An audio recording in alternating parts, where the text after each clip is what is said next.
RPS result వాడిన ఫీల్డ్లో ఇప్పుడు ఉపేంద్ర గారు అండ్ వెంకన్న సారు మేడం గారు అక్క వాళ్ళంతా ఫీల్డ్కి వచ్చాం ఇప్పుడంతా కూడా.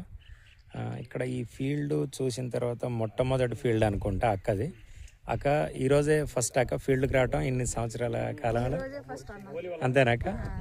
ఓకే, అంటే ఈ ఫీల్డ్ చూసిన తర్వాత మీకు ఎట్లా అనిపించింది అక్క? అంతే అంతేనాక? ఓకే, ఇప్పుడు ఆ తోటలో ఆర్పిఎస్ వాడలేదు, ఇవి ఆర్పిఎస్ వాడింది. ఇది దానికి దీనికి తేడా అనేది ఉందంటారాక?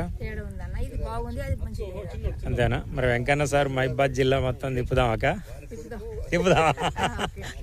ఓకే, జిల్లాలో చాలా మంది రైతులు ఇబ్బంది పడుతూ ఉన్నారు. వాళ్లకు ఖచ్చితంగా మన ఇల్లు ఒక వేదిక కావాలక్క. మన ఇల్లు రోజు ఎట్లా అనిపిస్తుంది ఉపేంద్ర గారు? మీ రైతు ఈయన జవహర్ రెడ్డి గారు ఇక్కడికి వచ్చిన తర్వాత ఎలా అనిపిస్తుంది? రెడ్డి గారు పర్యవేక్షణ ఎలా ఉంది అనేది మాకు తోట చూడగానే అర్థమైపోయింది. అంతే అంటారా? చాలా కాన్సన్ట్రేషన్ గా మంచిగా జాగ్రత్తగా చేస్తున్నాడు.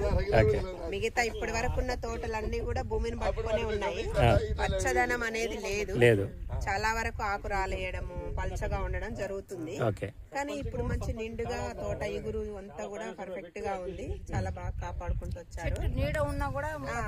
నీడ ఉన్నా గానీ చెట్టు పైన ఎలా ఉందో కిందికి కూడా అలాగే ఈక్వల్ గా తోట అనేది పెరగడం జరిగింది. ఇది ఆర్పిఎస్ రిజల్ట్ అనేది చూడండి ఎంత అద్భుతంగా ఉంది అనటానికి. ఏంటంటే ఇది చూడండి కంప్లీట్గా మొత్తం టోటల్గా అంతా కూడా ఏంటంటే ఇప్పుడు అంత ఫీల్డ్ మొత్తం తిరిగి రావడం అనేది జరిగింది. అసలు ఎక్కడ చూసినా కానీ ఏంటంటే పచ్చదనం. ఇది మే నెలలో కూడా ఇదే పచ్చదనం ఉండాలి.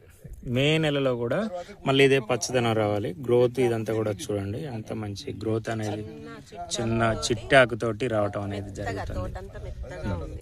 ఇది ఆర్పిఎస్ యొక్క రిజల్ట్. ఓకే అక్క, నమస్తే. ఈసారి ఫీల్డ్ చేయాలి అక్క మంచిగా. ఓకే.